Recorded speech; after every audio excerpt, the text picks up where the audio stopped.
الحمد لله نحمده ونستعينه ونستغفره ونؤمن به ونتوكل عليه ونعوذ بالله من شرور أنفسنا ومن سيئات أعمالنا من يهده الله فلا مضل له ومن يضلله فلا هادي له ونشهد أن لا إله إلا الله وحده لا شريك له ونشهد أن محمدا عبده ورسوله أما بعد فأعوذ بالله من الشيطان الرجيم بسم الله الرحمن الرحيم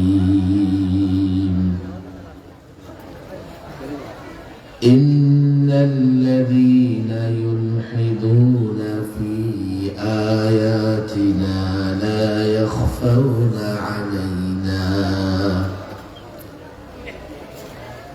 أفمن يلقى في النار خير أم من يأتي آمنا يوم القيامة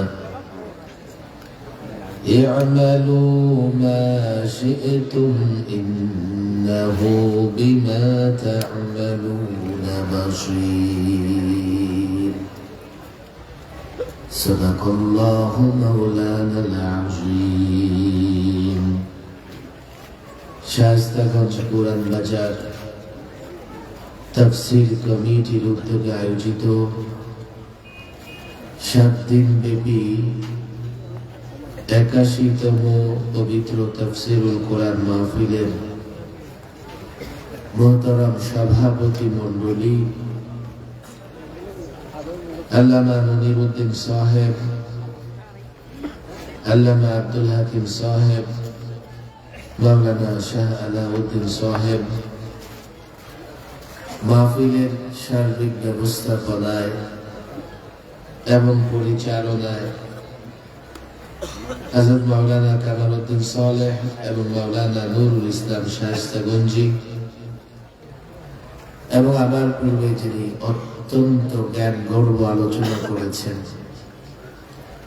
খতিবুল উম্মাহ মুনাজির জামান হযরতুল আল্লাহ নুরুল ইসলাম আলিপুরি সাহেব, 7 দিন ধরেই এই তাফসীরুল কোরআন মাহফিল চলছে। আজকে শেষ দিনের শেষ মুহূর্তে এসে উপস্থিত হয়েছে আমরা, তাতে ওরা অনেক হয়েছে। আমার ছোট্ট অনুরোধ থাকবে, পথে ঘাটে দোকান পাটে যেই যেখানে আছে কোরআনের সম্মানে সকলে প্যান্ডেলের নিচে এসে জমায়েত হয়ে যায়। যেহেতু ঐতিহ্যবাহী তাফসীরুল কোরআন মাহফিল, সেহেতু এই মাহফিলে কোরআনুল কারীম সামনে রেখেই আলোচনা করা হয় এবং প্রত্যেক আলোচককে সুন্দর একটা বিষয়বস্তু দেওয়া হয়। যদিও আগে থেকে আমার জানা নেই আমার কি বিষয় ছিল, তবে আমি ঠিক করেছি যে আজকে কি বিষয় নিয়ে আমি আলোচনা করব। এমন একটা জটিল, কঠিন এবং প্রয়োজনীয় বিষয় নিয়ে আমি কথা বলতে চাই, যে বিষয়টা না জানলেই নয়। এবং এই ফিতনা বর্তমানে এতটা ভয়াবহ আকার ধারণ করেছে, ভয়াবহ রূপ ধারণ করেছে। আমরা যদি এই ফিতনা সম্পর্কে না জানি এই ফিতনায় আক্রান্ত হয়ে যে কেউ বেঈমান হয়ে যেতে পারে, যে কারো ঈমান নষ্ট হয়ে যেতে পারে।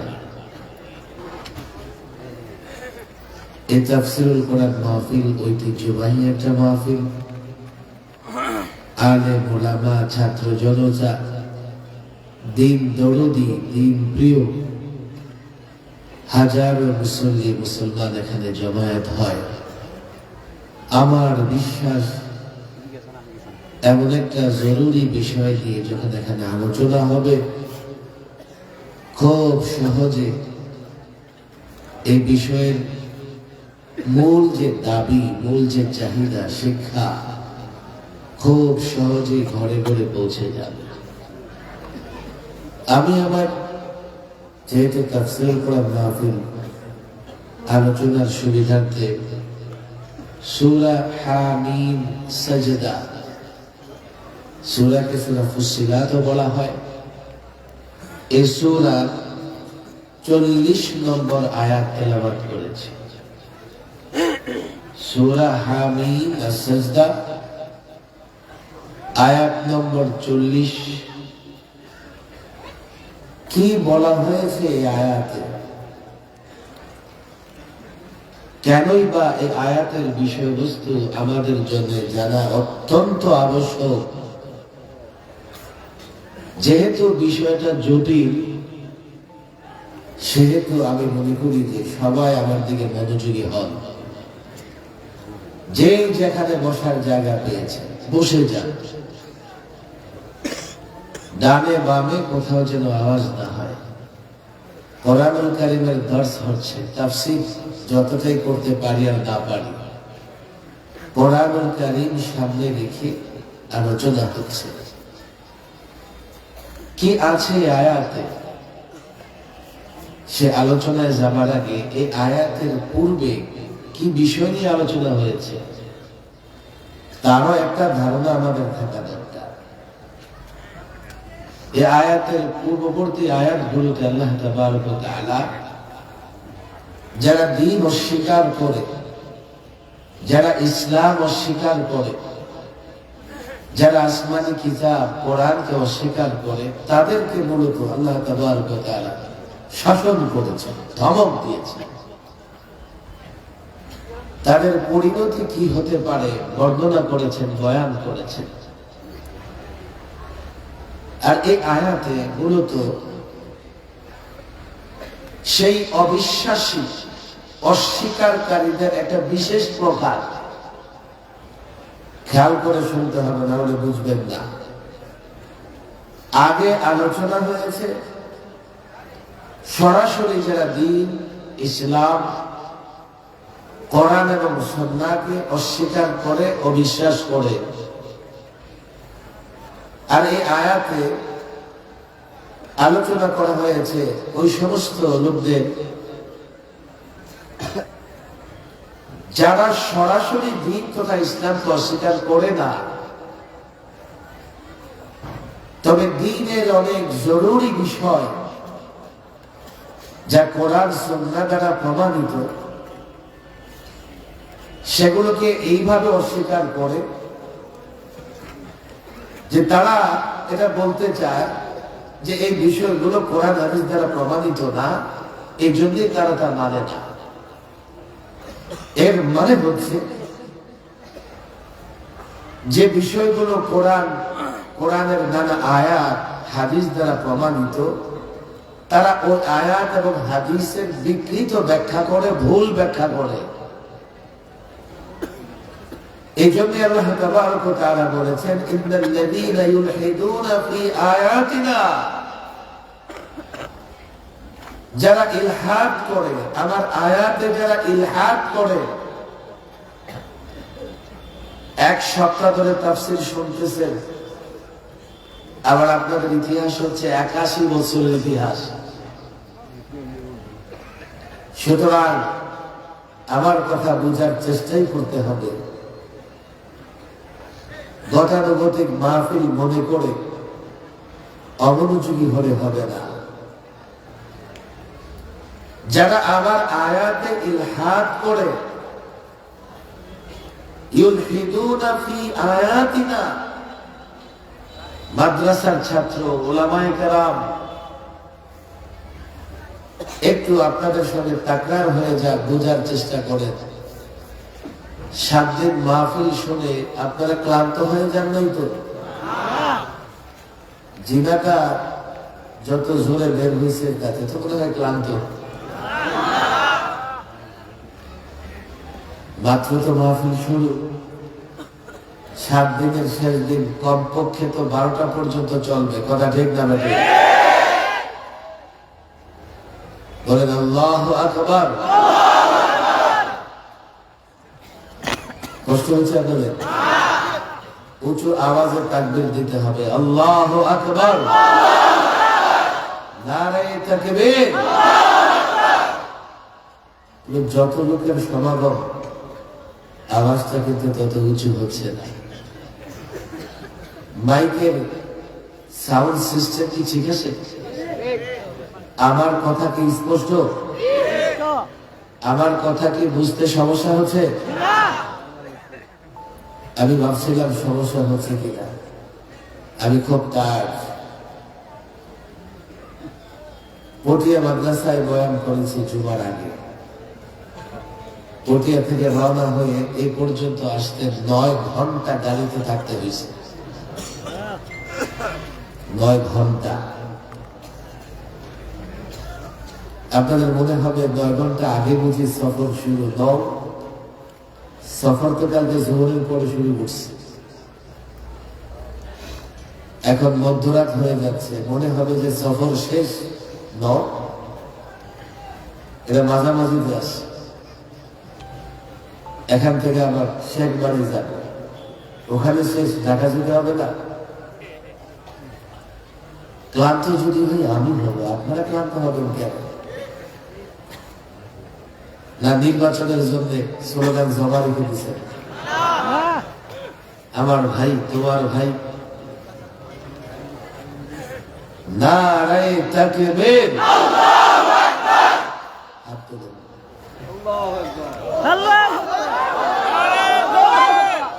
হাত মুষ্টি বাঁধে, হাত মুষ্টি বাঁধলে শক্তি হয় না? নারায়ে তাকবীর, নারায়ে তাকবীর, লিল্লাহি তাকবীর। কোরআন সুন্নাহর আলো, কোরআন সুন্নাহর আলো,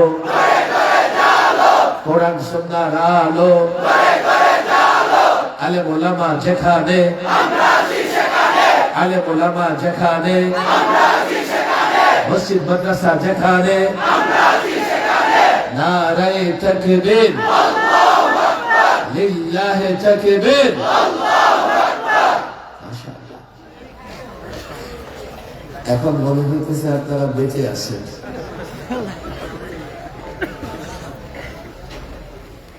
এই আয়াতে এমন এক দল, এমন এক গ্রুপের কথা বলা হয়েছে যারা সরাসরি দ্বীন কিংবা ইসলামকে অস্বীকার করে না।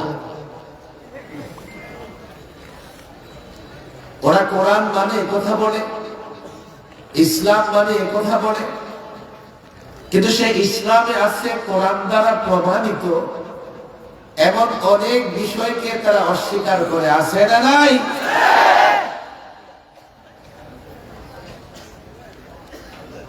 তারা আয়াত, যদি আমরা আয়াত দিয়ে প্রমাণ দেবার চেষ্টা করি তো তারা সে আয়াতকে বিকৃত ভাবে উপস্থাপন করে ব্যাখ্যা করে।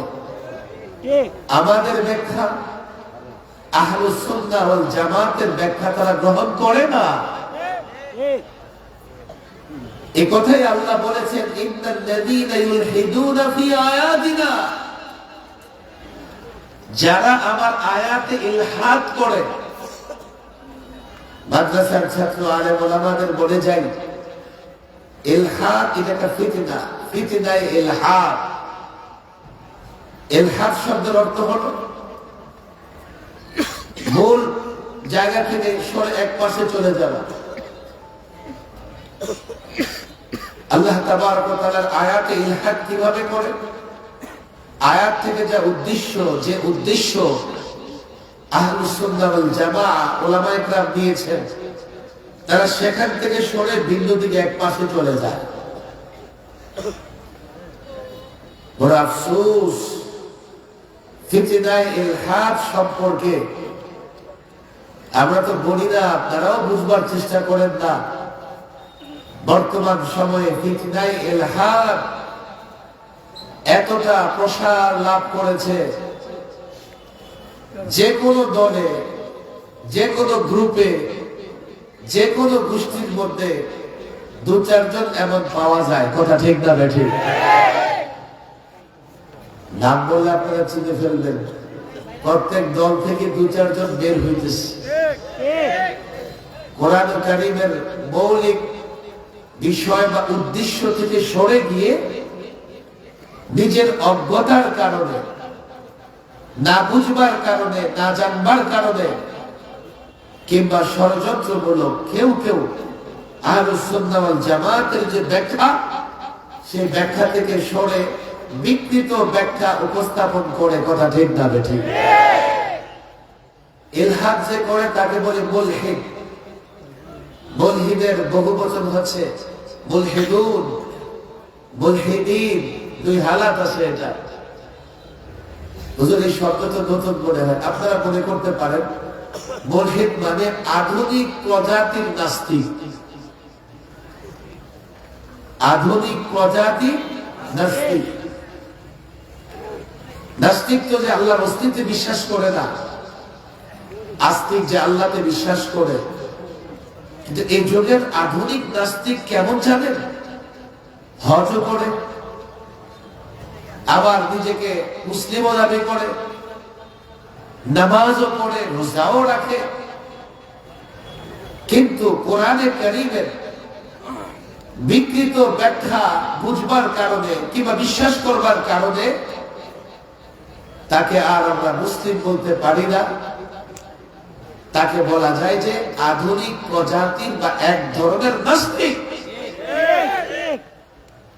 এমন ব্যক্তি বাংলাদেশে আছে না নাই? বা বলতে পারেন জিন্দিক। আমাদের মাদ্রাসা ছাত্রদের জন্য বললাম পরিভাষা।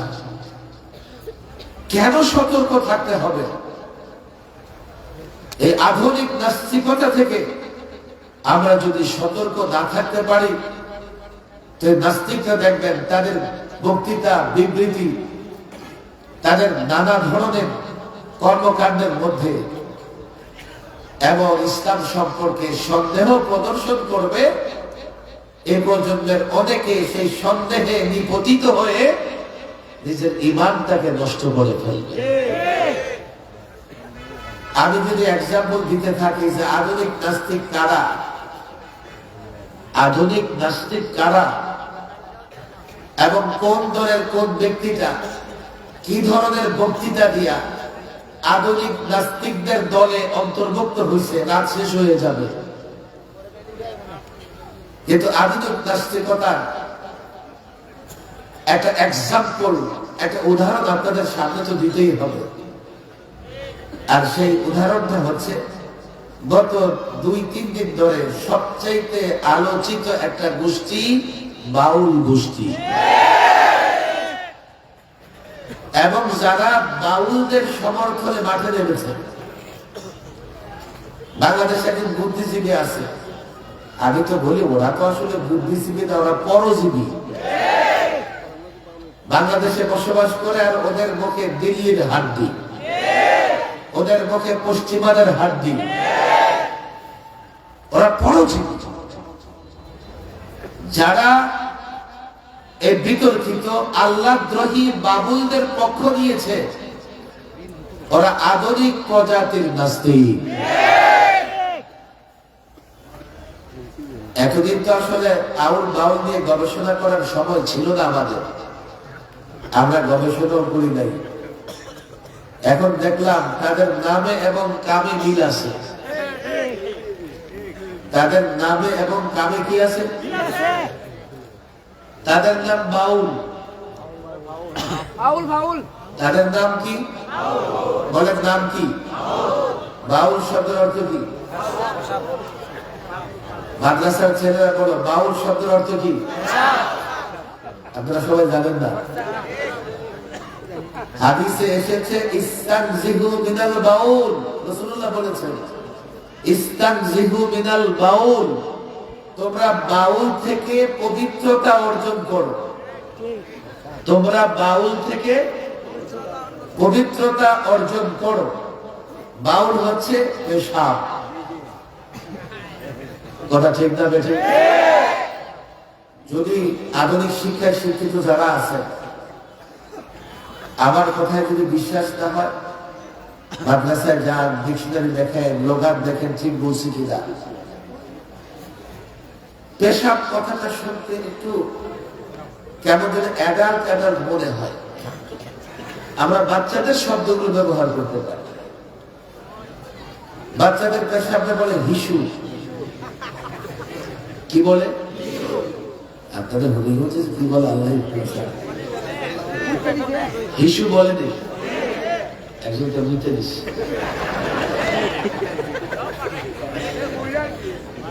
আমরা এই শব্দগুলো একটু কি করতে চাই? ভদ্র করতে চাই, তাই না? হিসু কি বলে? তাদের নামে কামে কেমনে মিল আছে? আজকে তারা আল্লাহ তাবারক ওয়া তাআলার শানে হায় হায় হায় রাসূলুল্লাহর শানে এমন শব্দ উচ্চারণ করতেছে, এমন শব্দ উচ্চারণ করতেছে, এই শব্দ উচ্চারণ করে তারা এই জমিনকে নাপাক করে ফেলছে। নামও নাপাক, কামও নাপাক। কথা ঠিক না বেঠে? নামও নাপাক। আপনারা ধৈর্য ধরে বসেন।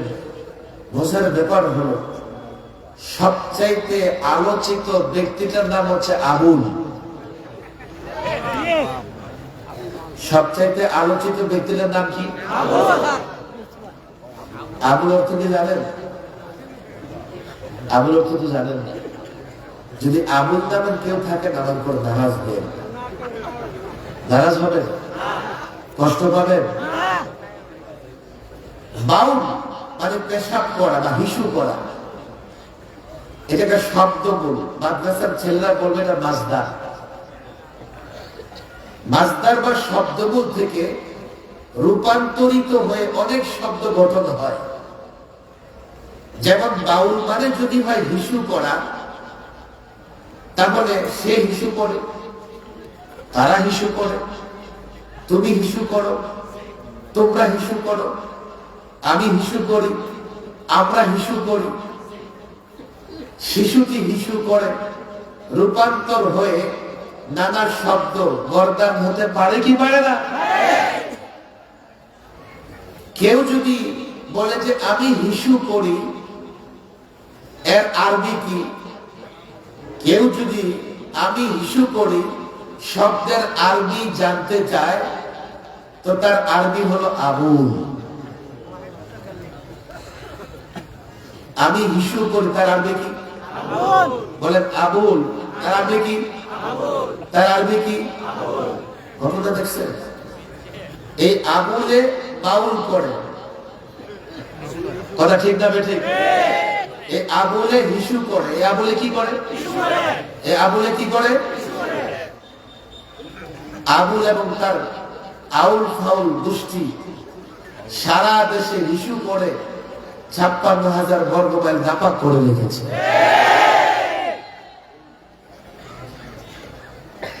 গতকালই তো দেখলাম এই হিসুকারী আবুলের একটা বক্তৃতা সামাজিক যোগাযোগ মাধ্যমে প্রকাশ পেয়েছে। কি তো সূরা নাসে তো নাচ কেন? আল্লাহ নাচতে খুশি। قل أعوذ برب الناس ملك الناس إله الناس من شر الوسواس الخناس الذي يوسوس في صدور الناس من الجنة والناس। তো এত নাচ কেন? নাচতে বসে সূরা কি আল্লাহ নাচতে কইছে? নাচ শব্দের অর্থ কি? বলেন, নাচ শব্দের অর্থ কি? আরো জোরে বলেন, আরো জোরে বলেন। তাইলে এই কোরআনের এই ব্যাখ্যা করে, এইভাবে কোরআনকে উপস্থাপন করে, কোরআনের সঙ্গে ঠাট্টা করেছে, কোরআনকে বিকৃত করেছে, কোরআনকে বিকৃত করে মানুষের সামনে উপস্থাপন করছে। আহা, এই ব্যক্তি এই কাজ, এটা পাক না না পাক?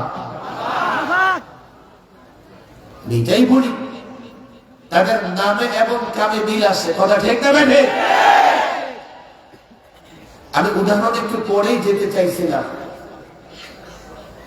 একদল আছে সরাসরি ইসলামকে অস্বীকার করে, আরেক দল আছে ইসলামকে তো অস্বীকার করে না, ইসলামকে মানার কথা বলে, কোরআন সুন্নাহ বিশ্বাসের কথা বলে, কিন্তু কোরআন সুন্নাহয় যে আয়াতগুলো তার বুঝে আসে না, যে আয়াতের মর্মার্থ সে বুঝতে ব্যর্থ, কিংবা যে আয়াত তার অবস্থানের বিরুদ্ধে, অর্থাৎ সে কিছু কাজ করে, যে কাজগুলো কোরআনের ওই আয়াত দ্বারা হারাম প্রমাণিত হয়, কোরআনের কোন আয়াত দ্বারা নিষেধ প্রমাণিত হয়, আহলে সুন্নাহ ওয়াল জামাত ওই আয়াতের যে ব্যাখ্যা গ্রহণ করেছে, তখন সে ওই ব্যাখ্যা গ্রহণ না করে নিজের মত মতো, নিজের স্বার্থের পক্ষে ব্যাখ্যা গ্রহণ করে কোরআনের উদ্দেশ্য থেকে দূরে সরে যায়।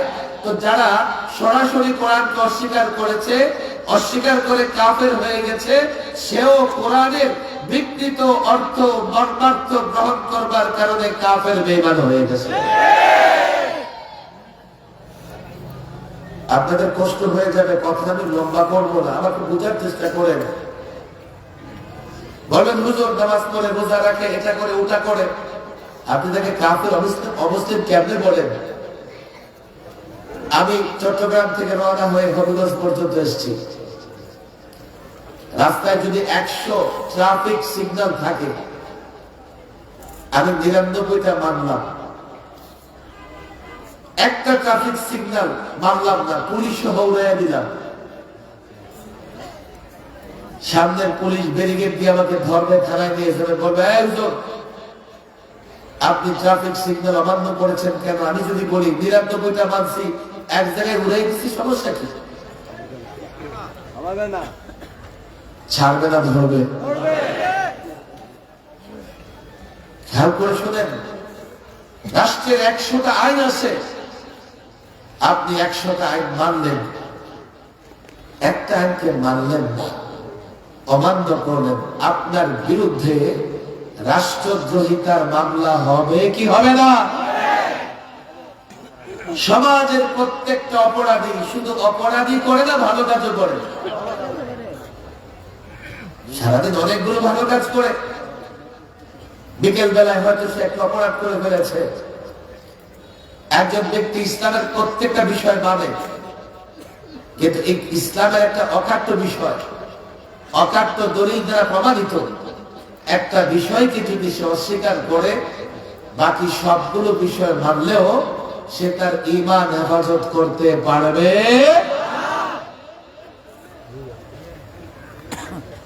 আমার একটু ভয় লাগতেছে, আপনাদেরকে কেমনে বুঝাইতেছে আমি আল্লাহ জানি। সময়টা একটু কঠিন, জটিল। কেননা জুলাই বিপ্লবের পরে আমরা যা মনে করেছিলাম, জুলাই বিপ্লবের পরে আমরা ভেবেছিলাম এদেশে নাস্তিকতার কবর রচনা হবে, আমরা ভেবেছিলাম এদেশে আর কেউ কোরআনের বিকৃতি করতে পারবে না, আমরা ভেবেছিলাম আমরা স্বাধীনভাবে আমাদের ধর্ম কর্ম পালন করব। কিন্তু আজকে দেখেন, আউল বাউল ফাউলরা স্পষ্ট আমার ধর্মীয় অনুভূতিতে আঘাত দেবার পরেও একদল বুদ্ধিজীবী তাদের পক্ষ নিয়ে ওকালতি করতেছে। কি যুক্তি দিয়ে জানেন? বাউলরা তো অভিনয় করে, বহস করে, বহস, আপনারাও তো বহস করেন, তর্ক বিতর্ক করে, প্রশ্ন উত্তর করে, মুসলমান। আমি বলি বলে নাস্তিকের বাচ্চারা তোমরা আমাদের বোকা মনে করো। আমি নিজে শতাধিক টেলিভিশন টক শোতে অংশগ্রহণ করেছি। আমাদের ছেলেরা বহস মুবাহাসা করে, মুনাজারা করে, বিতর্ক করে, জাতীয় পর্যায়ে বিতর্ক অনুষ্ঠান আয়োজিত হয়। আমাকে বলো, ওই নাস্তিকের দলের আমাকে বলো, কোন বিতর্কে, কোন প্রশ্ন উত্তরে এক পক্ষ আরেক পক্ষকে কটূক্তি করতে পারে কি? অশ্লীল শব্দ ব্যবহার করতে পারে?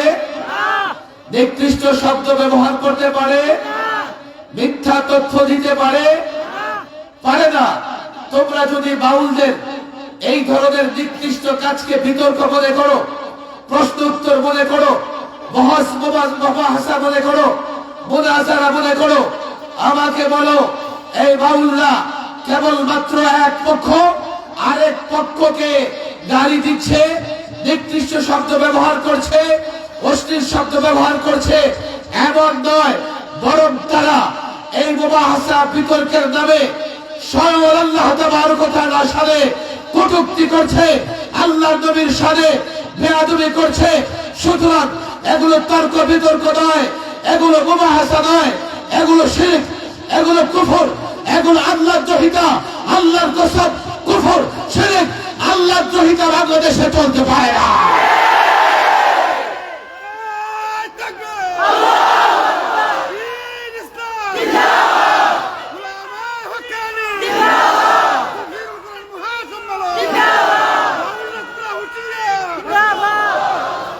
গত দুদিন ধরে নানা জায়গায় জনগণ তাদের প্রতিরোধ করতেছে, প্রতিহত করতেছে।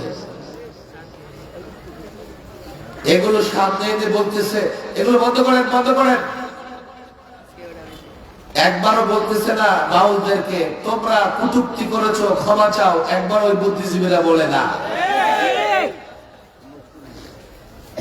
আমি বলি রাজবাড়িতে দুরা পাগলার লাশ কবর থেকে তুলে এলাকার যুবকেরা রাস্তায় ফেলে আগুনে পড়ে ছাই করে,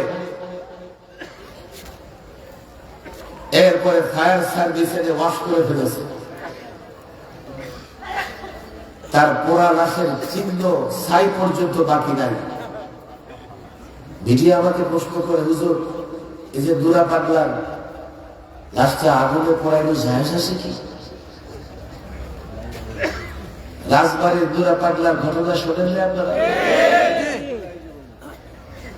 বললাম মিস্টার সাংবাদিক সাহেব, তুমি আগে কোথায় ছিলাম?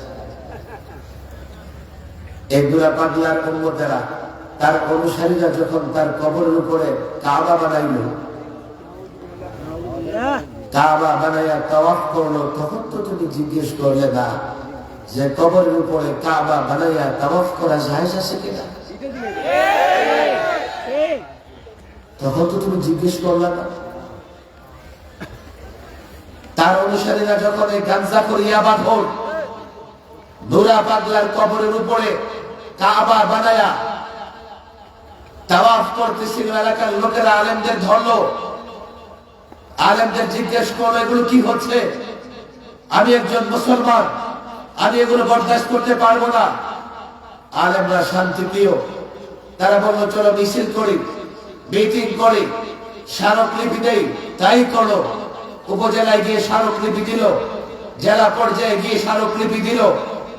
প্রশাসন কথা শুনে নাই, উপজেলা অফিসাররা কথা শুনে নাই, আলেমরা মিছিল মিটিং করে ক্ষান্ত হয়ে গেছে। কিন্তু এদেশের যুবক, সাধারণ মুসলমান তার ঈমান কারো কাছে বন্ধক রাখে নাই। কোন আলেম যদি মনে করে যে আমি বললেই মানুষ ঈমানের পক্ষে কথা বলবে, আর আমি চুপ থাকলে মানুষ ঈমানের পক্ষে কথা বলবে না, ভুল। বরং কোন আলেম যদি সাদাকে সাদা বলতে না পারে, কালোকে কালো বলতে না পারে, ন্যায়কে ন্যায় বলতে না পারে, অন্যায়কে অন্যায় বলতে না পারে, ফেসিবাদকে ফেসিবাদ বলতে না পারে, জালেমকে জালেম বলতে না পারে, জনগণ সেই আলেমকে ছেড়ে দেবে, আলেমকে প্রত্যাখ্যান করবে। দেশের মানুষ কোন আলেমের কাছে ঈমান বন্ধক রাখে নাই, ঈমান বন্ধক রাখে নাই। যুবকেরা যা করার তাই করেছে। আমাদের কাছে কেন মাসালা জিজ্ঞেস করো, প্রশাসন কেন ব্যবস্থা নিল না? ধর্মীয় অনুভূতিতে আঘাত লাগতেছে আমার, আমি চিৎকার করলাম, দাবি জানালাম, প্রশাসন কেন ব্যবস্থা নিল না? আলেমরা কেন প্রশাসনকে সঙ্গে নিয়ে এসে ওই কবরকে মাটির সঙ্গে মিশিয়ে দিল না? জনগণ যখন দেখেছে, তারা বরদাস্ত করতে পারে নাই, প্রতিবাদ করেছে, মনে করেছে আলেমরা ভূমিকা রাখবে, প্রতিবাদ করেছে, মনে করেছে প্রশাসন ভূমিকা রাখবে। কেউ যখন কথা শোনে নাই, তারা যখন ধর্মীয় অনুভূতিতে আঘাতপ্রাপ্ত হয়েছে, আমার কাছে ফতুয়া জানতে আসে নাই, তারা তাদের মতো করে ব্যবস্থা গ্রহণ করেছে।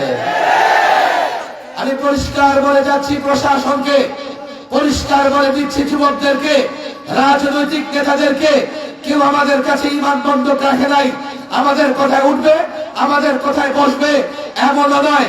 এই আউল বাউল ফাউল পেশাবখোর হিসুখোরের দলেরা যেইভাবে বক্তৃতায়, যেইভাবে বিবৃতিতে ঈমানে আঘাত হানছে, ধর্মীয় অনুভূতিতে আঘাত করতেছে, গ্রেফতার করো, জেলে ভরো, বাউল ধরো, গ্রেফতার করো, জেলে ভরো।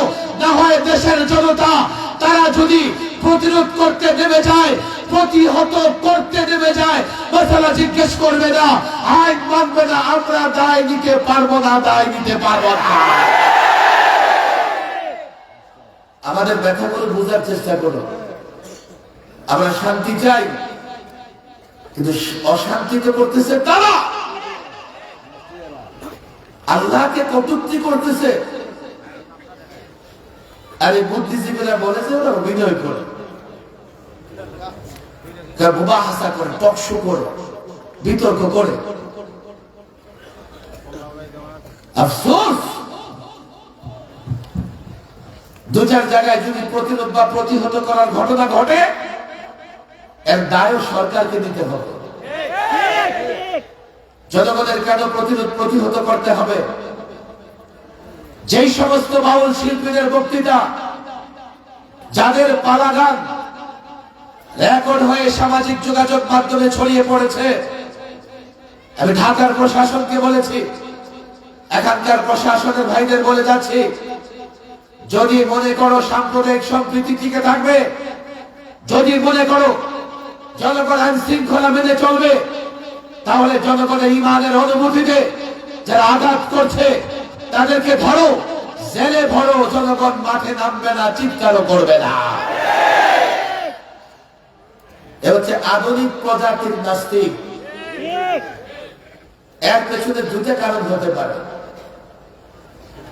এক কারণ হতে পারে এই আউল বাউল ফাউল পেশাবখোরের দলেরা, ওরা এখন পশ্চিমা ইহুদি নাসারাদের এজেন্ট, দালাল হিসেবে কাজ করতেছে। এটাকে অস্বীকার করা যায় না। আজকে দেখলাম তাদের বড় ঠাকুর, নাম তার ফরহাদ মাজার, সে বলতেছে দেশে কি হচ্ছে, আমাকে এই রাষ্ট্র ওই রাষ্ট্র থেকে ফোন দিচ্ছে। মিডিয়ার সামনে বক্তৃতায় বলতেছে তাকে নাকি নানান দেশ থেকে ফোন দিয়ে জিজ্ঞেস করতেছে কি হচ্ছে। তুমি বাংলাদেশে, আল্লাহ মাফ করো, তুমি বাংলাদেশে, হবিগঞ্জের ভাষায় তো বলতে পারতেছে, তুমি বাংলাদেশে কোন চেয়ারের মাল? বাংলাদেশের পরিস্থিতির জন্য বিদেশ থেকে তোমাকে কেন ফোন দেয়? আউল বাউল ফাউলদের বিদেশি এজেন্ট বানিয়ে তুমি ব্যবহার করতেছো, আর ওদেরকে বিদেশিরা আমাদের সমাজে ছেড়ে দিয়েছে যাতে ওরা মুসলমানদের ঈমান নষ্ট করতে পারে। এগুলো পশ্চিমাদের এজেন্ট, এগুলো ইহুদিদের দল। তোমাকে কেন বিদেশিরা ফোন দেবে? তুমি একবারও বললে না যে তারা ক্ষমা চান, তাদের ক্ষমা করে দাও, তারা বুঝে নাই। এই আবুলের মতো কুলাঙ্গারের মুক্তি তুমি চাও, অথচ তার বিচার তুমি চাও না। দ্বিতীয় হতে পারে এগুলো এক একটা মূর্খ অজ্ঞ গণ্ড মূর্খ। আমি তো বলি এই বাউল গোষ্ঠীর 14 গোষ্ঠী মূর্খ। আপনি খোঁজ নিয়ে দেখেন, ওদের অধিকাংশ 2-4 ক্লাস পড়াশোনা করেছে, মাদ্রাসায় তো বিলকুল পড়ে নাই, স্কুলে 2-4 ক্লাস পড়াশোনা করেছে। কিন্তু স্টেজে উঠে নিজেরা এক একজন এক এক পণ্ডিত, মনে হয় যে বুখারীর হাফেজ, বুখারী তাদের মুখস্থ, মুসলিম তাদের মুখস্থ, সিয়াসিতটা মুখস্থ, কোরআনের তাফসীর তাদের মুখস্থ। এইভাবে কথা বলে, কথা ঠিক না বেঠিক? নিজের 2টা আরবি শব্দ সঠিক উচ্চারণ করতে পারে না, অথচ সময়ের সব আলেমদের চ্যালেঞ্জ করে। তাদের বিতর্কের বিষয় কি? শরীয়ত মারিফত। একদল শরীয়তের পক্ষে, আরেকদল মারিফতের পক্ষে, কথা ঠিক না বেঠিক? আরে গণ্ড মূর্খ, 2-4 ক্লাস মাদ্রাসায় পড়ো নাই, কোরআন হাদিস বুঝো না, তুমি শরীয়ত মারিফতের কি বুঝো? তুমি শরীয়ত মারিফতের বুঝোটা কি? তাদের বিতর্কের বিষয় হচ্ছে সর্বপ্রথম আল্লাহ কি সৃষ্টি করেছেন।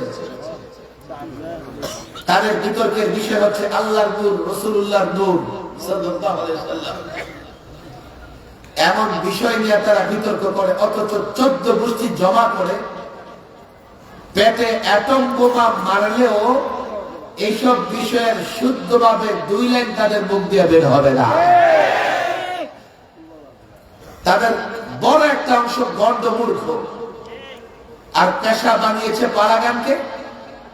পালাগানকে পেশা বানিয়ে মিথ্যা অসত্য তথ্য দিয়া জাতিকে বিভ্রান্ত করে 2-4 পয়সা কামাবার চেষ্টা করে।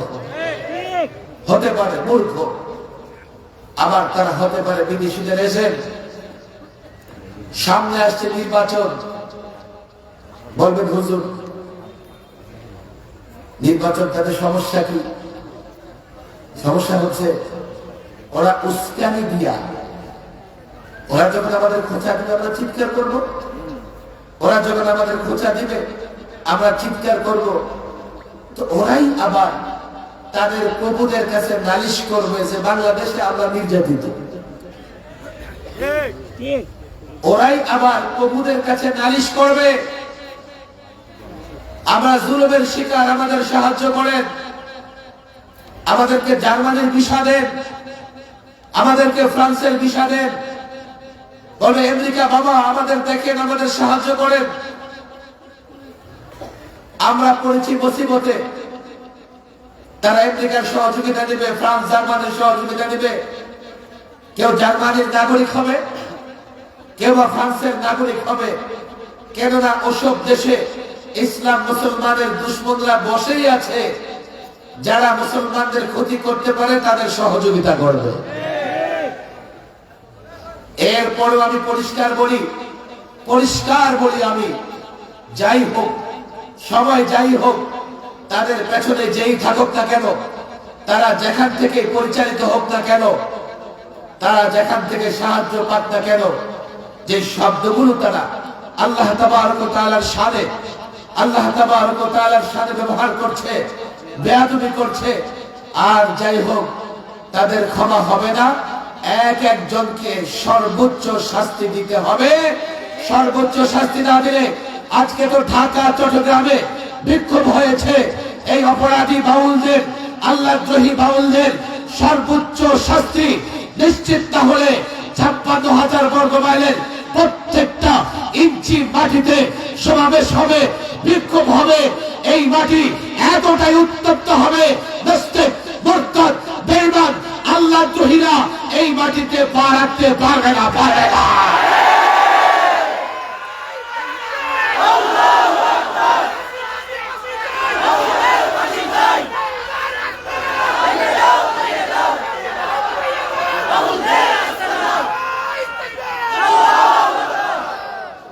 আমি মূল আলোচনা বলেছিলাম, দেখেন আমার মূল আলোচনা মনে একবার চেষ্টা করবেন। একদল সরাসরি ইসলামকে অস্বীকার করে, আরেকদল ইসলাম কোরআন সুন্নাহ মানার ঘোষণা দেয়, কিন্তু আহলুস সুন্নাহ ওয়াল জামাতের ব্যাখ্যা গ্রহণ করে না। তারা নিজেদের স্বার্থে, দলীয় স্বার্থে একটা বিকৃত ব্যাখ্যা পছন্দ করে সেটা গ্রহণ করে। আমি তাদেরকে বলি, ওরা আধুনিক প্রজাতির নাস্তিক। মুখে তো ইসলাম স্বীকার করে, কিন্তু কার্যত ইসলামের অনেক বিধানগুলোকে তারা অস্বীকার করে এবং কোরআনে কারিমের আয়াতগুলো বিকৃত করে। এটাকে বলে ইলহাদ।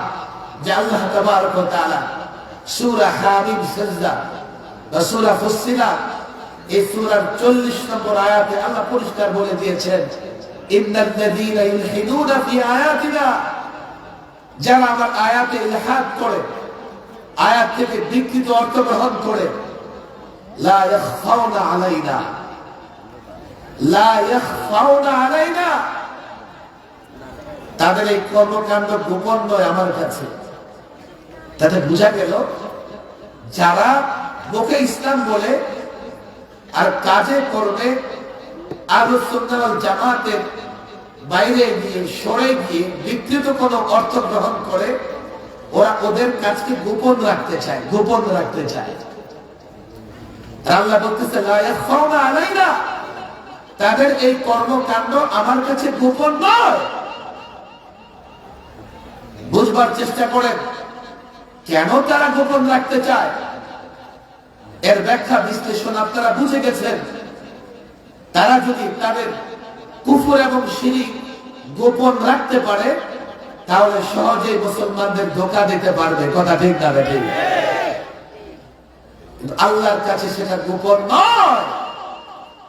এই জন্য আল্লাহ মাঝে মধ্যে তাদের কুফর এবং শিরককে প্রকাশ করে দেন।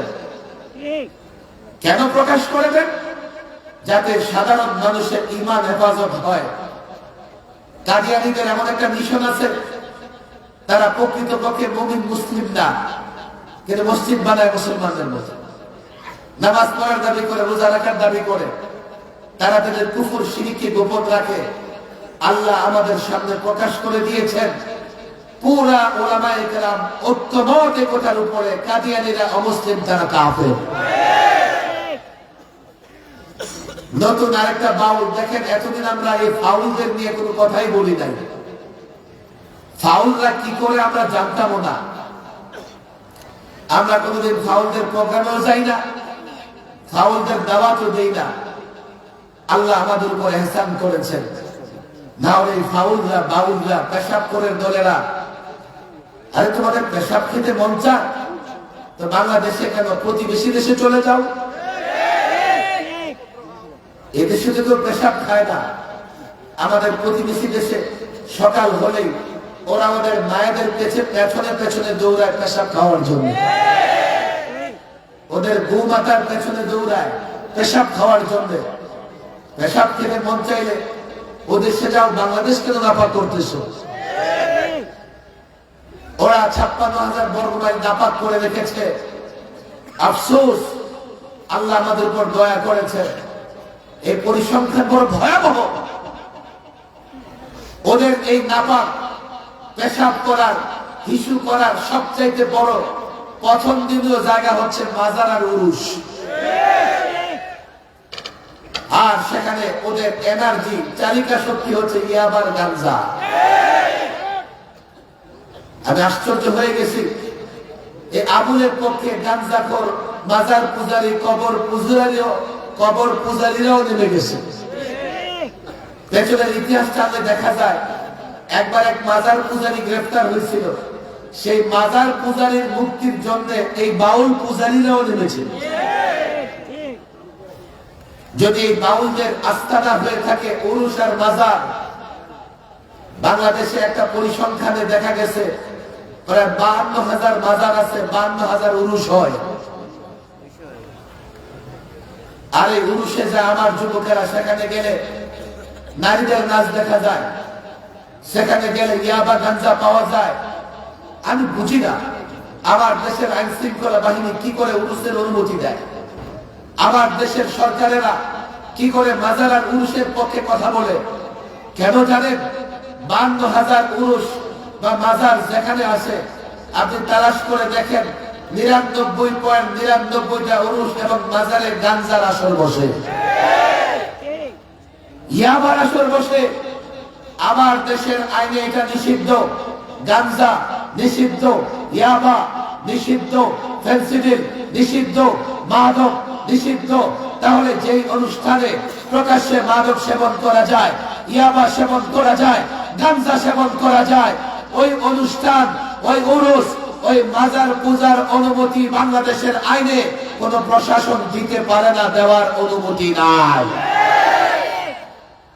আমাদেরকে আইন তোমরা শেখাও, যাও তালাশ করে দেখো, প্রত্যেকটা মাজারে, প্রত্যেকটা উরুসে গাঞ্জার আসর জমে, নারী পুরুষ অবাধ মেলামেশা করে, এগুলো প্রচলিত আইনেও নিষিদ্ধ। জুলাই আগস্টের পরে দেশ স্বাধীন হয়েছে, একটা পরিবর্তন হয়েছে, পরিষ্কার বলি নেই। আগে উরুস করতে অনুমতি লাগতো না, কিন্তু মাহফিল করলে অনুমতি ছাড়া দেওয়া হতো না। পরিবর্তিত বাংলাদেশের প্রশাসনকে বলি, অনুরোধ জানিয়ে যাই, এই মাজার আর পুরুষের কোথাও যেন মাদক আর ইয়াবা গাঞ্জা না থাকে। হয়তো গাঞ্জাগুলো বন্ধ করেন, তাহলে এক একটা মাজার মাটির সঙ্গে মিশায়া দেন, যাতে সেখানে গাঞ্জা ইয়াবা খাওয়া কিংবা বাউলরা হিসু করে নাপাক করতে না পারে। বড় কঠিন বিষয় এটা। যদি মুসলমান হয়ে থাকো, প্রকাশ্যে কোরআন সুন্নাহ মানার ঘোষণা দিচ্ছ, এখন কোরআন সুন্নাহর ব্যাখ্যা আর সুন্নাহ ওয়াল জামাত যেভাবে করেছে, ব্যাখ্যাটা তোমাদের সেভাবেই করতে হবে। যদি না বুঝো, তাহলে আলেমদের শরণাপন্ন হও। লজ্জা কিসে? আমি আলেম বা কোনো আলেম, তার যখন অসুখ হয়, ডাক্তারের কাছে যায় কি যায় না? ডাক্তারের যখন বাড়ি বানানোর প্রয়োজন হয়, ইঞ্জিনিয়ারের কাছে যায় কি যায় না? মামলা মোকদ্দমার প্রয়োজনে উকিল ব্যারিস্টারের কাছে আমরা যাই কি যাই না? এখন কোরআন সুন্নাহর ব্যাখ্যা যদি প্রয়োজন হয়, আলেমদের কাছে যাইতে তোমাদের লজ্জা হয় কেন? আফসোস, আফসোস। বড় চেয়ারে বসলেই তুমি একটা কিছু হয়ে গেল। আমি একটা কিচ্ছা ঘটনা আমার ব্যক্তিগত জীবনে ঘটে যাওয়া। আমি গত 16 বছরে 3 বার সরকারি মেহমান হয়েছি।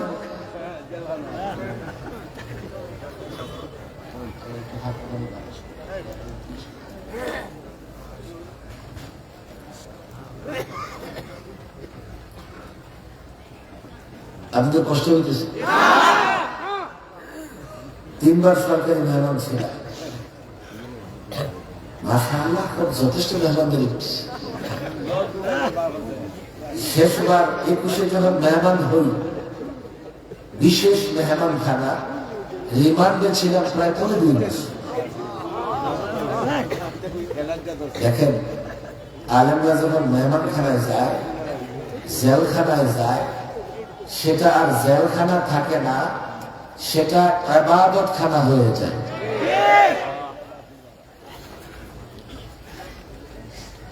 বলে হুজুর, জেলখানা বা ইবাদত খানা কেমনে হয়?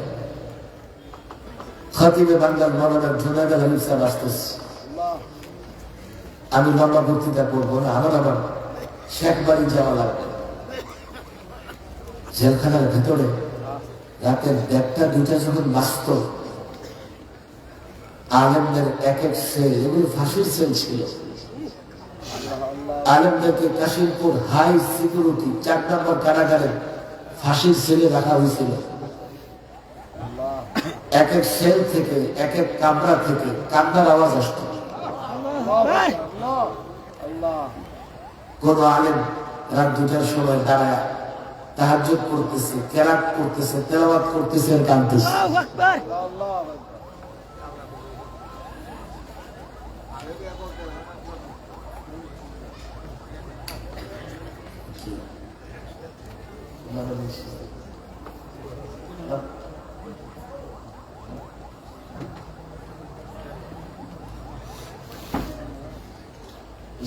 উঠতে পারবে না, নামতে পারবে না। কাউকে উঠতে দিবে না, নামতে দিবে না।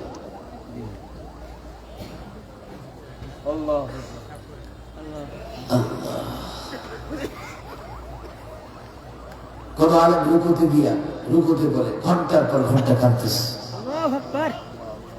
সেজদায় করে কাঁদতেছে। সময় হাতে কম, লম্বা কথা বলবো না। যারা পালাইছে ওরা আল্লাহর গজবে পালাইছে। আলেমদের কষ্ট দিচ্ছে কেন? আলেমরা জেলখানায় গিয়ে কি করছে? এই পরিমাণে চোখের পানি ফেলছে, ওই চোখের পানিতে ভাসতে ভাসতে তোমরা দিল্লিতে গেছো।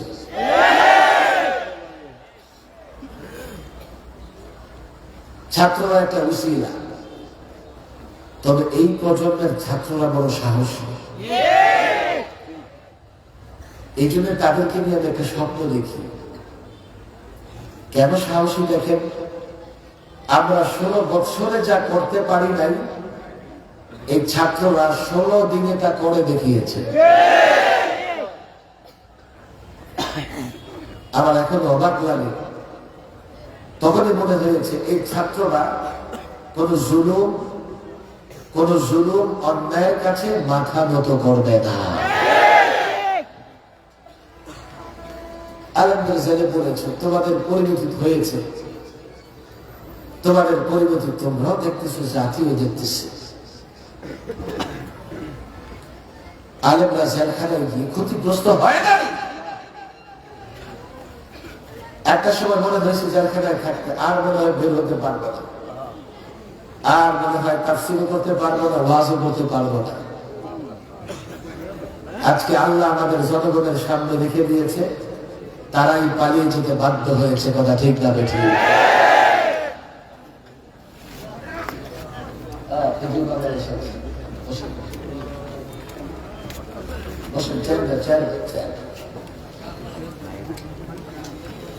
বলতে বলতে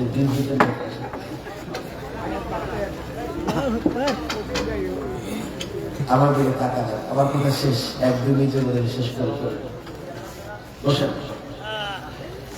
সামনে যখন স্টেজ করবো, এদিকে লোকজন দূরে রাখবে, কথা সামনে থাকো 3 মিনিট লাগবে, পিছিয়ে যান তাহলে ঠিক মতো দেখা যাবে। এত ডিস্টার্ব করলে কেন? কি বলতেছিলাম বলেন দেখি?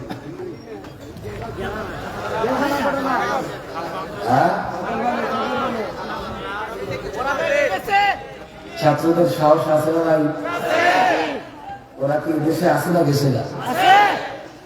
থাকবে না সামনে? এই সাহসী ছাত্রদের কাছে আমাদের অনেক প্রত্যাশা। ওরা মাত্র ছাত্র, সামনে ওরা দেশ পরিচালনার দায়িত্ব দিবে। মাদ্রাসা কওমিয়ার ছাত্র, মাদ্রাসা দিনিয়ার ছাত্র, স্কুল কলেজ ইউনিভার্সিটির ছাত্র। একটা বড় প্রত্যাশা আমাদের আছে। এই জুলাই আগস্টের অভ্যুত্থানে শুধুমাত্র ফেসিবাদ পালিয়েছে, স্বৈরাচার পালিয়েছে, জালেম পালিয়েছে। আমরা চূড়ান্ত বিজয় অর্জন করতে পারি নাই। চূড়ান্ত বিজয় সেদিনই অর্জিত হবে, শুধুমাত্র তাফসীর মাহফিলে কোরআন নয়, এই কোরআন সংসদে থাকবে। চূড়ান্ত বিজয় সেদিনই হবে যেদিন কোরআন দ্বারা রাষ্ট্র পরিচালিত হবে। চূড়ান্ত বিজয় সেদিন হবে যেদিন কোন নাস্তিকের বাচ্চা কোরআন বিকৃত করতে পারবে না। চূড়ান্ত বিজয়ের জন্যই লড়াই করে যাচ্ছি আমরা। চূড়ান্ত বিজয়ী আমরা ইনশাআল্লাহ। এই প্রজন্মের হাত ধরে চূড়ান্ত বিজয় আসবে ইনশাআল্লাহ। আল্লাহ তাবারক ওয়া তাআলা এই প্রজন্মের ছাত্র, এই প্রজন্মের যোদ্ধা, বীর যারা, তাদের হেফাজত করেন। আর তাদেরকে আমরা বলি, তোমরা এটা বুঝো, তোমরা আমাদের কথাগুলো শোনো। এই নব্য প্রজাতির নাস্তিক যারা মুখে ইসলামের নাম দেয় কিংবা নিজেকে মুসলমান দাবি করে, কিন্তু কোরআন যা বলেছে সেটা তারা মানতে চায় না। ওরা নব্য প্রজাতির নাস্তিক। ওদের ব্যাপারেও তোমাদের সজাগ এবং সতর্ক থাকতে হবে। যাই হোক, খতিবে বাঙ্গাল মাওলানা জুনায়েদ আলিম সাহেব চলে এসছেন। আমি মৌলিকভাবে কয়েকটা কথা বলেছি, আলোচনা চলবে। মাশাআল্লাহ, এই মাহফিল তো ঐতিহ্যবাহী মাহফিল। 7 দিনের শেষ দিন আমি আপনাদের কাছে এই আবেদন করে যে আজকে যখন শেষে আপনারা দোয়া করবেন, আমার জন্য দোয়া করবেন। এই দোয়া ভোটের দোয়া না। আমি এখানে দাঁড়াবো না, দাঁড়িয়েও থাকবো না। আমি আপনাদের কাছে দোয়া চাই।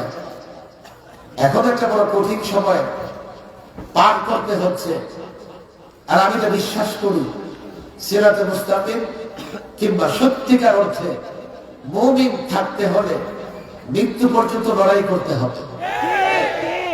লড়াইকে পরোয়া করি না, তারপর ভয় লাগে না জানি কোন সময় সিরাতে মুস্তাকিম কিংবা আকাবের আসলাফদের পথ থেকে বিচ্যুত হয়ে যায় কিনা। হযরত হাফিজ হুজুর রাহিমাহুল্লাহ যে সূত্র ধরে কাজ করেছেন, লালবাগ জামিয়ার বাণী আকাবিরদের অন্যতম আল্লামা শামসুল হক ফরিদপুরি যে মানহাজ, যেই পদ্ধতিতে